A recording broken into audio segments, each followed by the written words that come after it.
a wealthy rancher who believed success came only to those who earned it, a cook who worked from dawn till midnight, never complaining, never asking for help. But when he discovered where she laid her head each night, in the cold, hay-strewn corner of his own barn, with two small children huddled beside her, everything he thought he knew about hard work, dignity, and survival came crashing down. Because sometimes the people who work the hardest are the ones struggling the most. And what he did next would change not just her life, but the way he saw every soul who worked his land. But before we begin, drop a comment below and let us know where you're watching from. No shortcuts, just relentless work, smart decisions, and an iron will that refused to break even when the winters were brutal and the cattle market crashed. The ranch sprawled across 3,000 acres of Wyoming territory, its boundaries marked by wooden fences that stretched toward horizons most men would never see. He employed over 40 hands, ran 2,000 head of cattle, and his name carried weight in Silver Creek and beyond. Henry believed in one thing above all else: you reap what you sow. Work hard, get paid fair, slack off, and the door is right there. He didn't tolerate laziness, didn't hand out charity, and didn't concern himself with what his workers did after the dinner bell rang. That was their business. His business was keeping the ranch running like a well-oiled machine. And for years that philosophy had served him well, until the night everything changed. It was late October 1883. The air had turned sharp, carrying the first real bite of winter. Henry had been working in his office, a small room off the main house where he kept his ledgers, maps, and the bottle of whiskey he only touched when the numbers didn't add up. The ranch had quieted down for the night. The hands had retreated to the bunkhouse. The horses were settled in the stables, and the main house stood silent, except for the creak of old wood settling in the cold. Henry rose from his desk, stretching the stiffness from his shoulders. He'd been at it for hours, reviewing supply orders and calculating what they'd need to get through the winter. As he moved toward the window to close the shutters, something caught his eye, a flicker of movement near the barn. He paused, squinting into the darkness. The barn doors were supposed to be closed and locked by now. Dutch Calloway, his foreman, made sure of it every night without fail. But there, in the pale moonlight, he saw a figure slipping through the side entrance, small, quick, trying not to be noticed. Henry's jaw tightened. Thieves weren't uncommon out here. Rustlers, drifters looking for an easy score. It happened. He grabbed his coat and hat, stepping out into the cold night air. His boots crunched against the frost-covered ground as he made his way toward the barn, his hand instinctively resting on the revolver at his hip. But as he drew closer, he realized something was off. The figure wasn't moving like a thief. There was no urgency, no looking over the shoulder, just exhaustion. Henry slowed his steps, staying in the shadows as he approached the barn. He eased the door open just enough to peer inside. What he saw stopped him cold. Clara Bennett, his cook. She stood in the dim light of a single lantern, her shoulders slumped, her movements slow and deliberate. Clara had been working at the Double H for nearly 6 months now. She was quiet, efficient, never caused trouble. She cooked 3 meals a day for the entire ranch, kept the kitchen spotless, and somehow always had fresh bread ready by sunrise. Henry paid her a fair wage, more than most cooks earned on other ranches. She should have been able to afford a room in town, maybe even a small house. So why was she here? Clara knelt down near a pile of hay in the corner, and that's when Henry saw them. 2 small faces peeking out from beneath a worn blanket. Children. A girl, maybe 7 or 8, with tangled brown hair and wide, watchful eyes. A boy, younger, clutching a wooden toy horse that looked like it had been carved by hand. They didn't speak.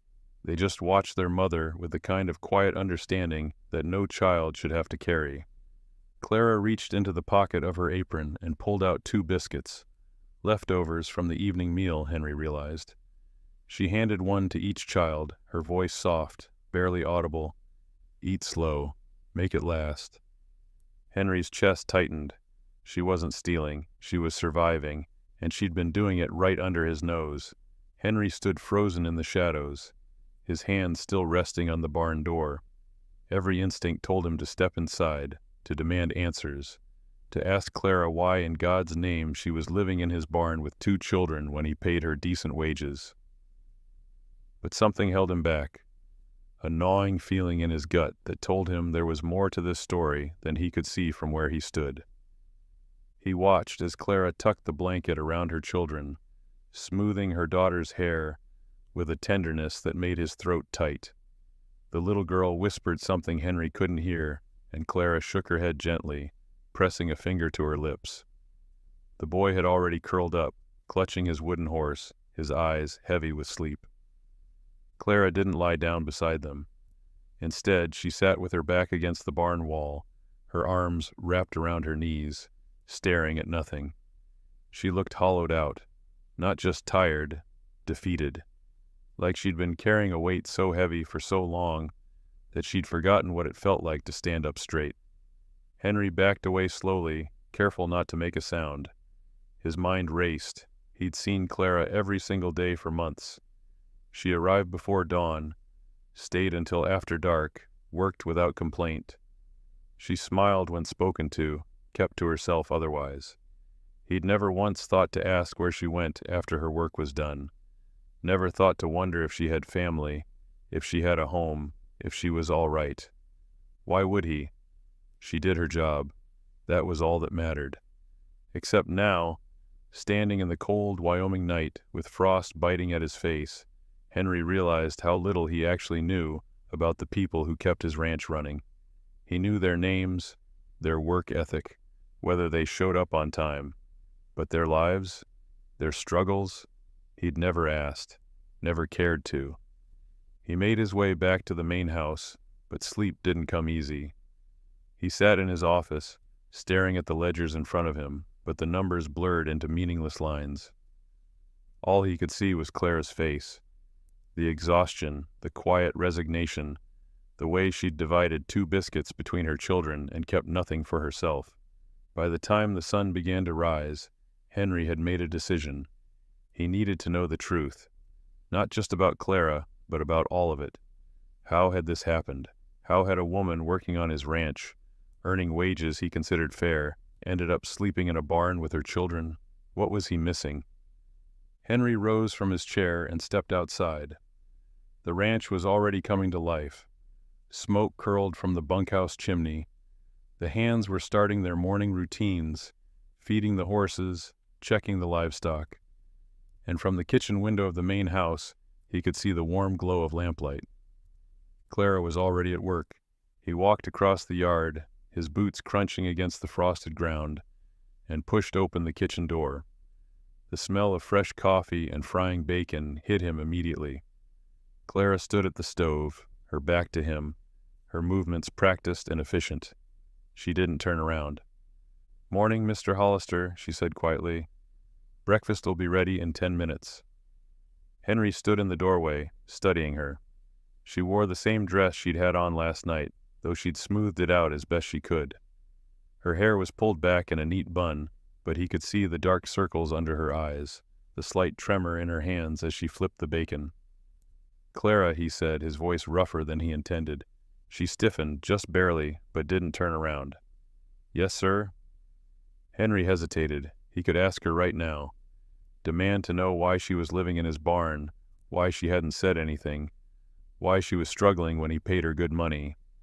But something told him that wouldn't get him the truth. Not the whole truth, anyway. "Never mind," he said finally. "Just wanted to let you know I'll be riding out to check the north pastures today. Won't be back till evening." "Yes, sir." Henry turned and walked out. But he wasn't going to the north pastures. He was going to find out everything. Henry didn't go far.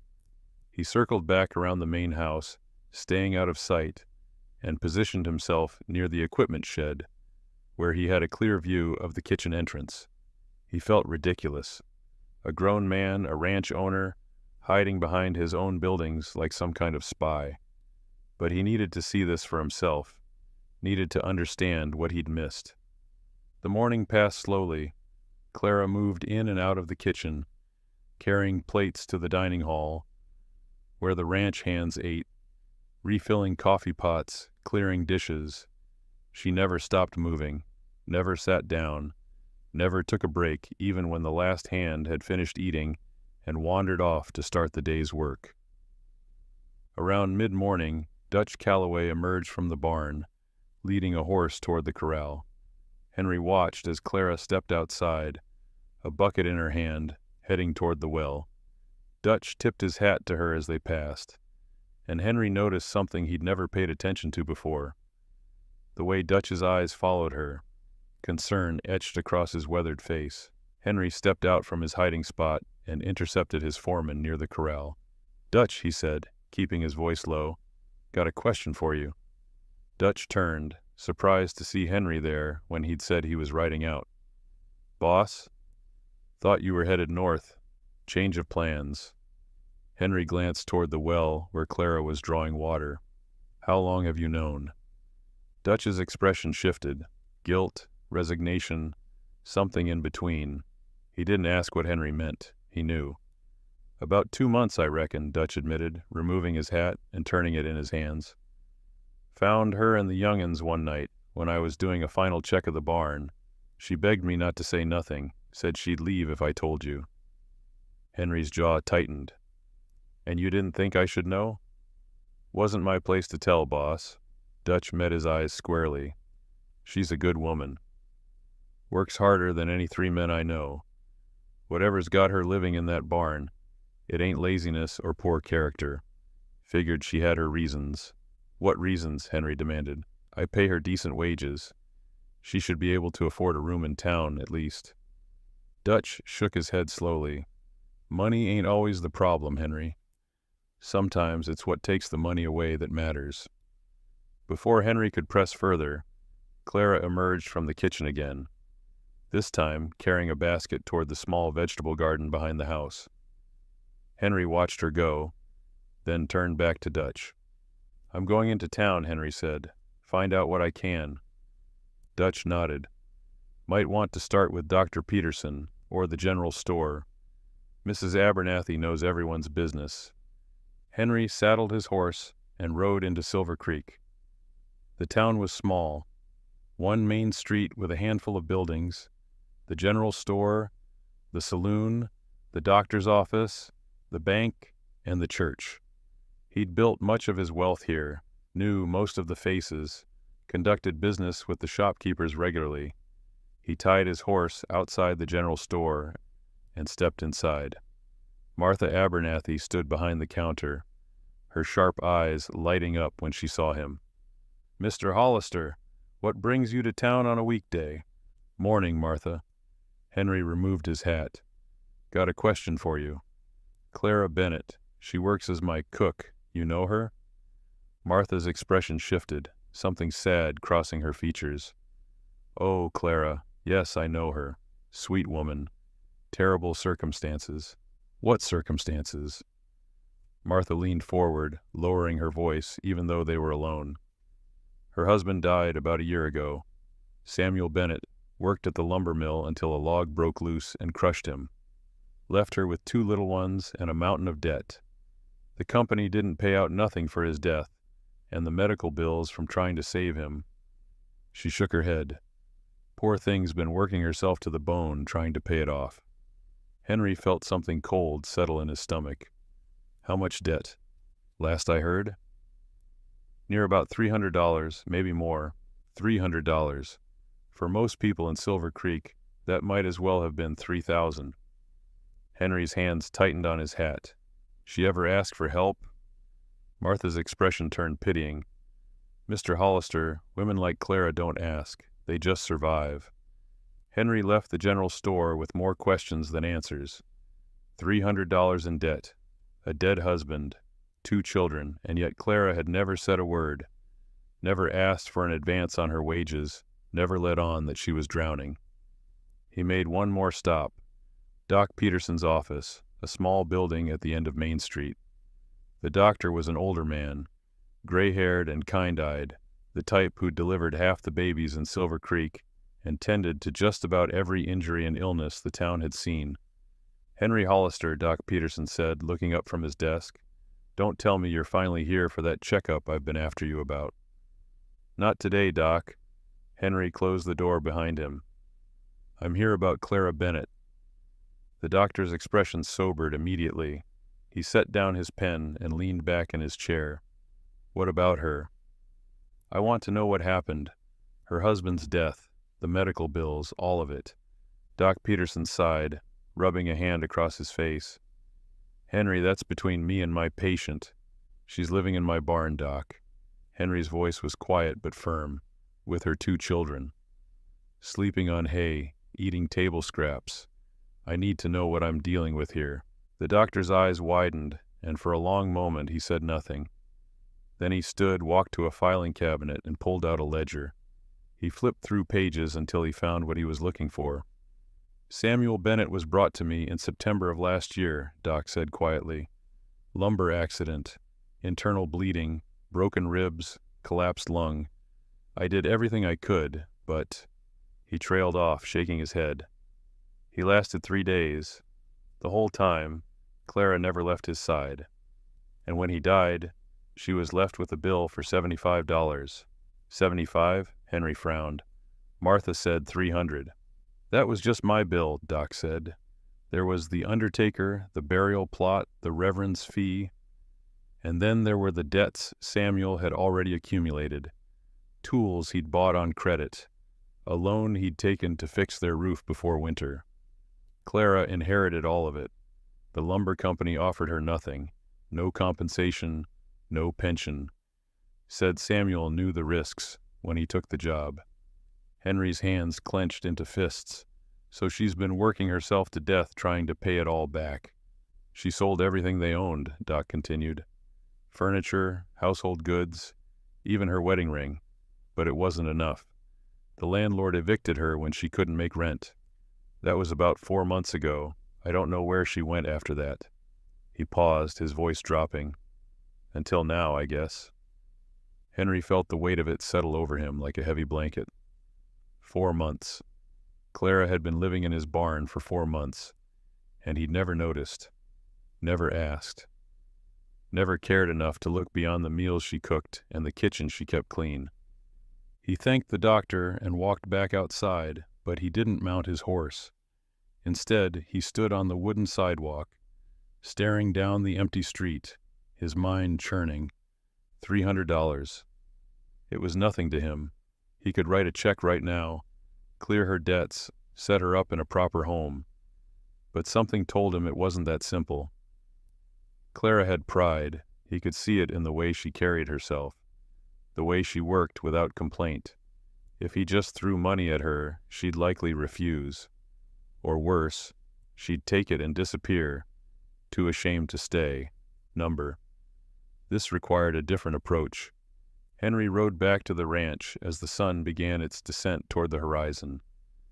The temperature was dropping fast, and he thought about Clara and her children, spending another night in that barn, huddled together for warmth, rationing biscuits like they were gold. Not tonight. When he arrived back at the Double H, he didn't go to his office. He didn't check on the cattle or talk to the hands. Instead, he went straight to the barn. Clara was there, just as he knew she would be, settling her children down for the night. She looked up as he entered, her eyes widening in alarm. "Mr. Hollister, We need to talk, Clara," Henry said, his voice gentle but firm. "And I mean right now." Clara stood quickly, instinctively stepping between Henry and her children. Her face had gone pale, her hands trembling as she clasped them in front of her apron. The little girl, Sadie, Henry had learned her name was, clutched her brother Thomas close, both of them watching with wide, frightened eyes. "Please," Clara whispered, her voice breaking, "please don't send us away. Not tonight. It's too cold. Just give me till morning and we'll be gone. I promise you won't—" "I'm not sending you away," Henry interrupted, his tone softer than he intended. Clara blinked, confusion crossing her face. You're not? No. Henry removed his hat, running a hand through his hair. But I need you to tell me the truth. All of it. Why are you living in my barn, Clara? Why didn't you say something? She looked down, her shoulders sagging. For a long moment she didn't speak. Behind her, Thomas had started to cry softly, and Sadie was trying to shush him, her own eyes brimming with tears. I didn't want to be a burden, Clara finally said, her voice barely above a whisper. You gave me a job when no one else would. You pay me fair wages. I didn't want you to think I was ungrateful or that I couldn't handle my responsibilities. Clara, you're sleeping in a barn. I know, her voice cracked, but it's better than the streets. And I thought if I could just keep working, keep saving, maybe in a few months I could afford a room somewhere. Maybe even a small house if I was careful. Henry's chest tightened. I went into town today. Talked to Martha Abernathy, Doc Peterson. Clara's head snapped up, her eyes filling with panic. You had no right. I had every right, Henry said firmly, but not unkindly. You're working on my ranch, living on my property, and I didn't even know you were in trouble. That's on me, Clara, not you. Tears spilled down her cheeks now, and she quickly wiped them away, trying to compose herself. I didn't want charity. I still don't. This isn't charity. Henry took a step closer. I know about Samuel, about the accident, the debts, all of it.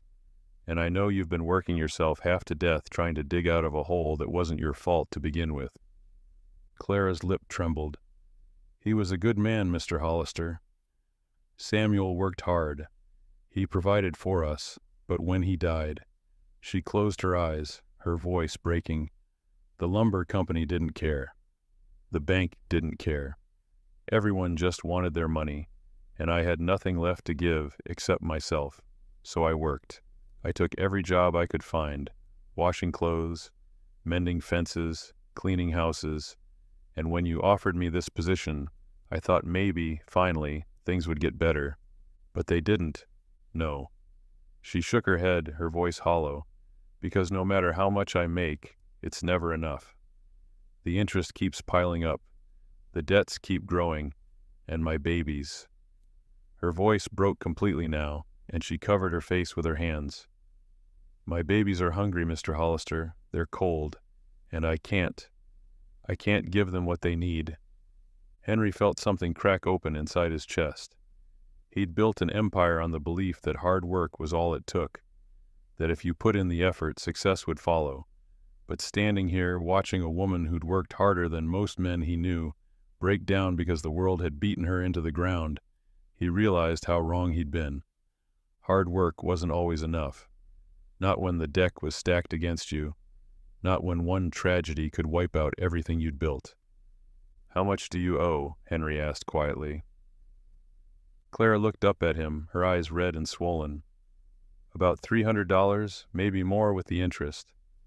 Henry nodded slowly. And if that debt was gone, what then? Clara stared at him, not daring to hope. I don't understand. If I paid it off, all of it, what would you need to get back on your feet?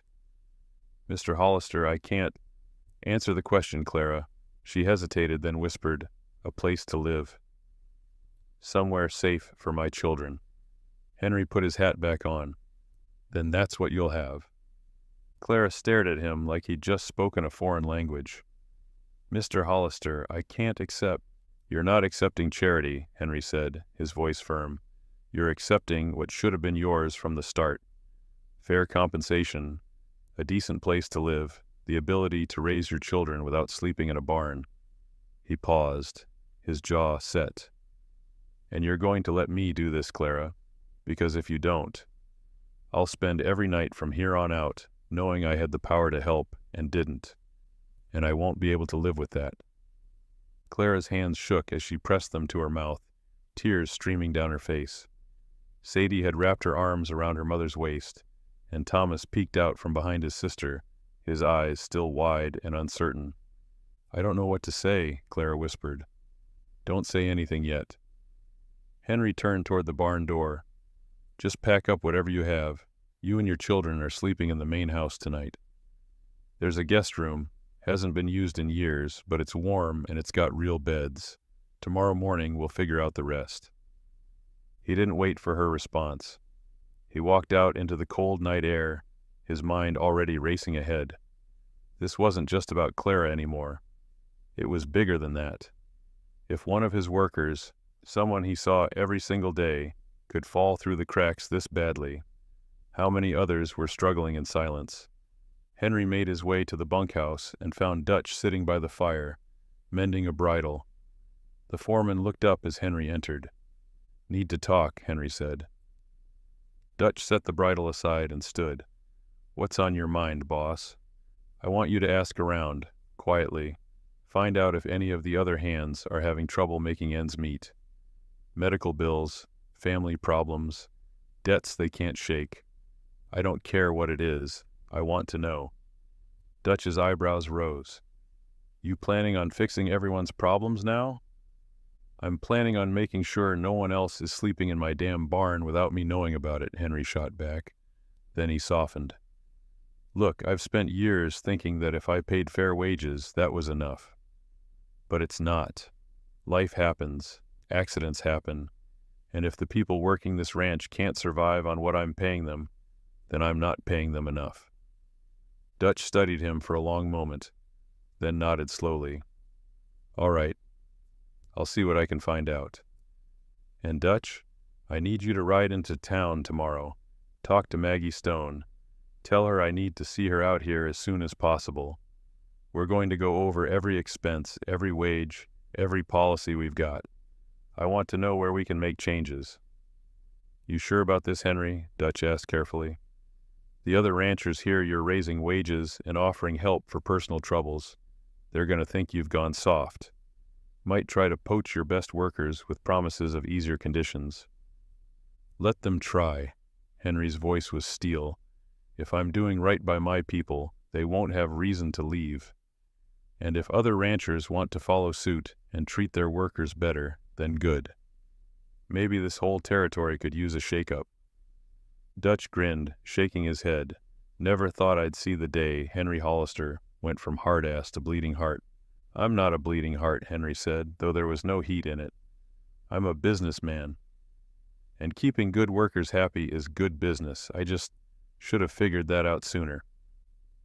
The next morning, Henry was up before dawn. He'd spent half the night working through numbers, trying to figure out what he could realistically offer without bankrupting the ranch. It wouldn't be easy. There'd be pushback from some of the investors, the cattle buyers, maybe even some of the senior hands who'd been around long enough to get comfortable with the way things were. But Henry didn't care. By the time the sun rose, Clara and her children were asleep in the guest room, warm and safe for the first time in months. And Maggie Stone was riding toward the ranch, saddlebags full of ledgers and a sharp mind ready to help him figure out how to change everything. This was just the beginning. 3 days later, Henry gathered everyone who mattered in the main dining hall of the Double H Ranch. The long wooden table that usually served meals to the ranch hands now held stacks of papers, ledgers, and financial reports. Seated around it were the people whose opinions and money kept the ranch running. Samuel Wright, a cattle investor from Cheyenne, who'd bankrolled Henry's expansion 5 years ago. Eleanor Price, an older widow who owned land adjoining the Double H and had invested heavily in Henry's operation, and 2 other senior stakeholders who'd made fortunes in cattle, land, and railroads. Maggie Stone sat to Henry's right, her sharp eyes scanning the room, a pen poised over her notebook. Dutch stood near the door, arms crossed, watching quietly. Samuel Wright leaned back in his chair, his expensive suit looking out of place in the rustic dining hall. "All right, Henry. You called this meeting. What's so urgent it couldn't wait till spring?" Henry stood, his hands resting on the table. "I'm making changes to how this ranch operates. Effective immediately." Eleanor raised an eyebrow. "What kind of changes?" "Wage increases across the board," Henry said evenly. 10% for all ranch hands, 15 for those who've been here more than 2 years. I'm also setting up an emergency fund, money set aside to help workers dealing with medical bills, family crises, or debts they can't manage on their own." The room fell silent. Then Samuel laughed, a short, incredulous bark. "You're joking." "I'm not." "Henry, we run a cattle ranch, not a charity house." Samuel shook his head, his expression hardening. "You start handing out raises and playing banker for every sob story that comes your way, you'll bleed this operation dry within a year." "No, I won't," Henry said calmly. "Maggie's run the numbers. We can afford it." Maggie spoke up, her voice crisp and professional. "Our biggest expense isn't wages, it's turnover. We lose workers constantly because they can't make ends meet, so they leave for opportunities in the railroads, the mines, or other ranches that promise better conditions. Every time we lose a hand, we spend time and money training a replacement who might not last 6 months. If we invest in the people we have now, we keep them longer. That saves us money in the long run." Samuel scoffed. "That's a pretty theory, Miss Stone, but the reality is that coddling workers makes them lazy. You give a man too much, he stops working hard." "That's not what I've seen," Henry said, his voice quiet but firm. "I've got a cook who works 16-hour days, raises 2 children alone, and never once complained or asked for help, even when she was sleeping in my barn because she couldn't afford anything else. You call that lazy?" Eleanor's eyes widened. "Someone's been living in your barn?" "For 4 months," Henry said, "and I didn't know. Because I was too busy believing that if I paid fair wages, that was enough. But it's not. Life kicks people down, and sometimes they can't get back up without help. That doesn't make them weak. It makes them human." Eleanor studied him carefully, then looked at Maggie. "You really believe this will work?" "I do," Maggie said without hesitation. "The numbers support it, but more than that, it's the right thing to do." Samuel slammed his hand on the table. "And what about profits, Henry? What do I tell my partners when our margins shrink because you decided to play savior?" Henry leaned forward, his gaze locked on Samuel. "You tell them that I'm building something that lasts. A ranch where people want to work, where loyalty matters more than turnover. And if that's not good enough for you, Samuel, I'll buy out your share myself." The room went dead silent. Samuel stared at him, his jaw tight. "You're serious?" "Completely." For a long moment no one spoke. Then Eleanor cleared her throat. "I vote yes." Samuel's head snapped toward her. "Eleanor, I've seen enough men in this territory work themselves to death for nothing," Eleanor said quietly. "If Henry wants to do better, I'll support him." One by one, the others nodded. Samuel stood abruptly, grabbing his hat. "You're making a mistake, Hollister." "Maybe," Henry said, "but it's mine to make." Samuel stormed out. Henry exhaled, the weight lifting from his chest. It was done. The following morning, Henry stood on the porch of the main house, watching as the ranch came to life. Smoke rose from the bunkhouse chimney. Horses whinnied in the corral. The hands were starting their daily routines, feeding livestock, mending fences, preparing for another long day of work. But today was different. Henry had asked Dutch to gather everyone in front of the main house at sunrise. All 43 ranch hands, the stable workers, the blacksmith, even old Pete, who kept the equipment shed running. They stood now in a loose semicircle, hats in hands, curious expressions on weathered faces. They'd been told this was important, but no one knew why. Clara stood off to the side near the kitchen door, Sadie and Thomas beside her. She'd tried to stay inside, insisted she didn't need to be part of this, but Henry had asked her to come. She looked nervous, her fingers twisting in her apron. Henry stepped down from the porch, his boots crunching on the frost-covered ground. The murmuring died down as all eyes turned to him. "Morning," Henry said, his voice carrying across the yard. A chorus of "Morning, boss" came back. Henry took a breath. He'd rehearsed this a dozen times in his head, but now that the moment was here, the words felt heavier than he'd expected. "I've been running this ranch for 15 years," he began. "Built it from nothing, just like most of you have built your lives from nothing. I've always believed that hard work was the answer to everything, that if a man or woman put in the effort, they'd get what they deserved, and for a long time I thought that was enough." He paused, looking out at the faces watching him. Men who'd worked for him for years, men who'd never complained, never asked for more than their wages and a dry place to sleep. But I was wrong. That got their attention. A few exchanged confused glances. "Hard work matters," Henry continued, "but it's not always enough. Life throws things at you that no amount of sweat and grit can fix. Accidents, sickness, debts that pile up through no fault of your own. And I've been so focused on running this ranch, on keeping the numbers up and the cattle moving, that I stopped seeing the people who make it all possible." He gestured toward Clara, who looked like she wanted to disappear into the ground. "Some of you know Clara Bennett. She's been cooking your meals for the last 6 months, works dawn to dark, never complains, never asks for help. What you don't know is that she's been living in the barn with her 2 children because she couldn't afford anything else. And I didn't know either, because I never asked." A murmur rippled through the crowd. Some of the men looked shocked. Others looked down at their boots, uncomfortable. "That ends today," Henry said firmly. "Effective immediately, wages are going up. 10% across the board, 15% for anyone who's been here more than 2 years. We're also setting up an emergency fund. If you've got medical bills, family troubles, debts you're drowning in, you come to me or Dutch. We'll figure it out. No one who works this ranch should have to choose between feeding their family and keeping a roof over their heads." The silence that followed was thick, disbelieving. Then one of the older hands, a man named Charlie, who'd been with Henry since the beginning, spoke up. "You mean that, boss?" "Every word," Henry said.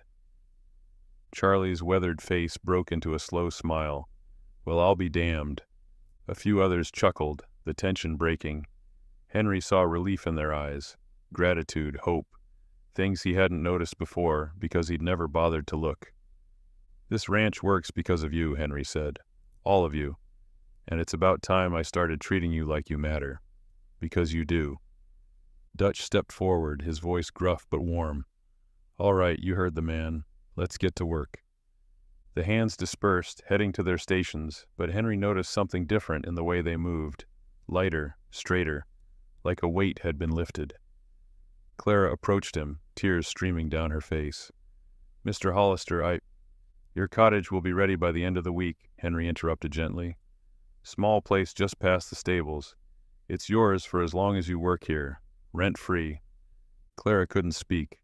She just nodded, clutching her children close. Henry watched them go, and for the first time in years, he felt like he'd done something that mattered. Not just built wealth, but built something worth keeping. Want to hear more stories like this? Hit that like button and subscribe. Drop a comment below and let us know what you think Henry should do next.